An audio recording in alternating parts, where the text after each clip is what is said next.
안녕하십니까 성도 여러분. 매일 아침 요셉의 기도 시간을 통해서 새로운 용기와 힘을 얻게 되는 모든 성도님들이 되기를 소망합니다. 오늘은 넷째 재앙, 파리 재앙에 대해서 살펴보고자 합니다. 70인역에는 도구 플라이로 번역이 되어 있고 개파리로 크고 독이 있는 곤충으로 쏘이면 피가 나고 그 부위가 부어오릅니다. 코나 눈꺼풀을 공경하는데 눈병을 앓게 되거나 심하면 실명할 수도 있습니다. 이 곤충이 투구풍뎅이라고 말하는 사람들도 있습니다.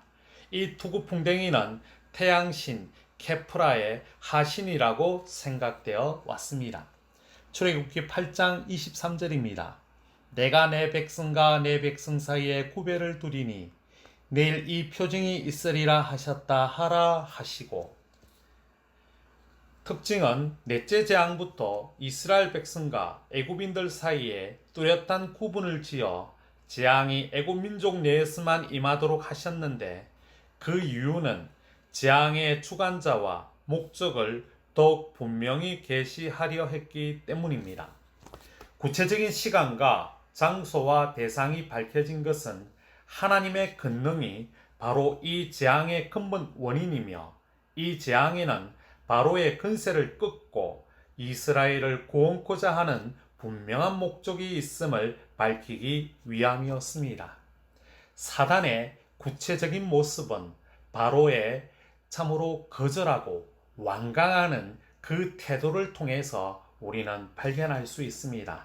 오늘 이 시간도 사단의 본 모습, 구체적인 모습을 바로의 타협하는 그 모습을 통해서 우리가 살펴보고자 합니다.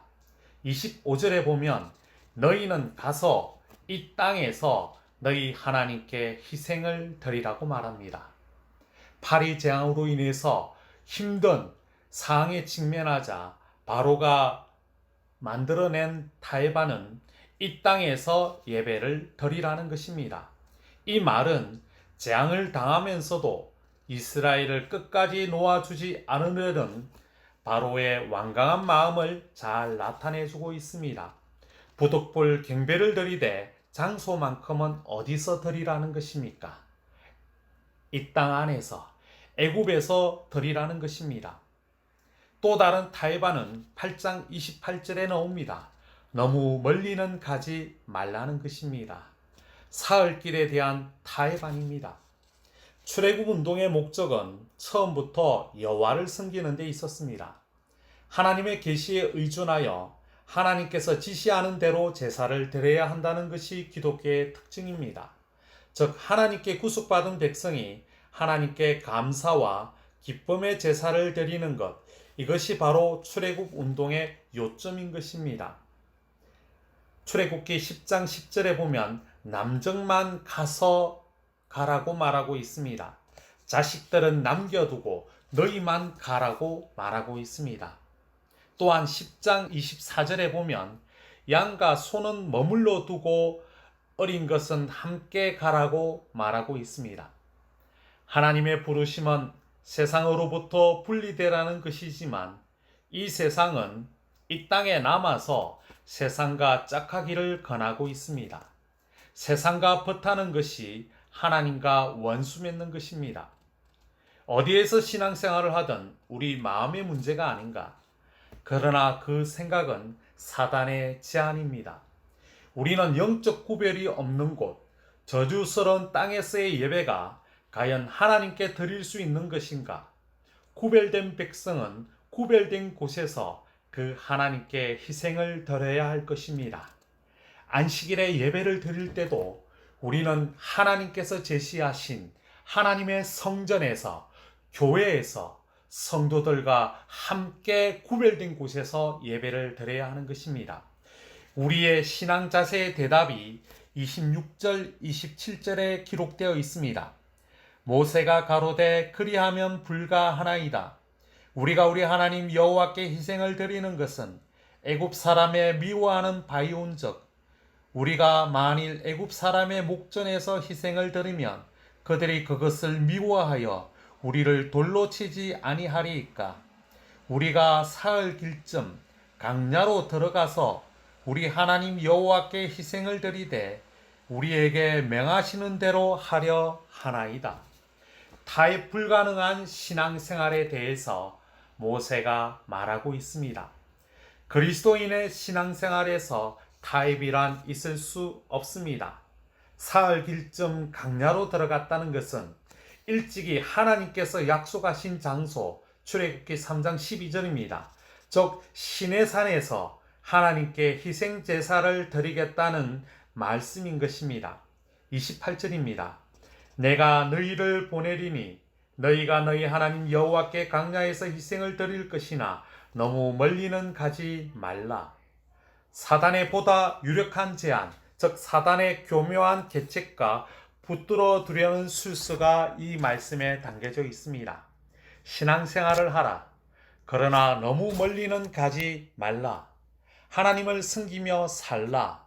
그러나 먹고는 살아야 되지 않겠는가? 교회에 가서 안식일을 지켜라.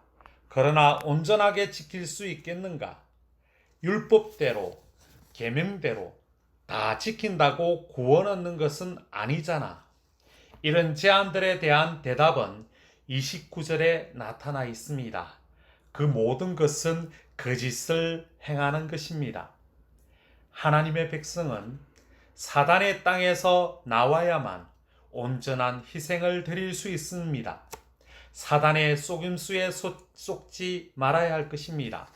오직 우리의 답변은 우리 하나님 여호와께 희생을 드리되 우리에게 명하시는 대로 하려 하나이다. 오늘 이 말씀이 우리 신앙생활의 귀한 토대가 되어야 할 것입니다. 지금 우리가 살아가는 곳에는 우리의 신앙을 허트리려고 하는 수많은 유혹들이 담겨져 있습니다. 특별히 안식일을 지킴에 있어서 여러 유혹들이 우리 가운데 나타나 있습니다. 그러할 때 우리는 모세가 말했던 것처럼 그것은 거짓을 행하는 것이다 라고 온전히 말하는 성도들이 되어야 할 것입니다. 옛생활은 반드시 버려야만 합니다. 은둔주가 되거나 수도승이 되라는 말은 아닙니다. 다만 마음과 행실에 있어서 보다 나은 세계인 하늘나라에 속해야만 한다는 것입니다.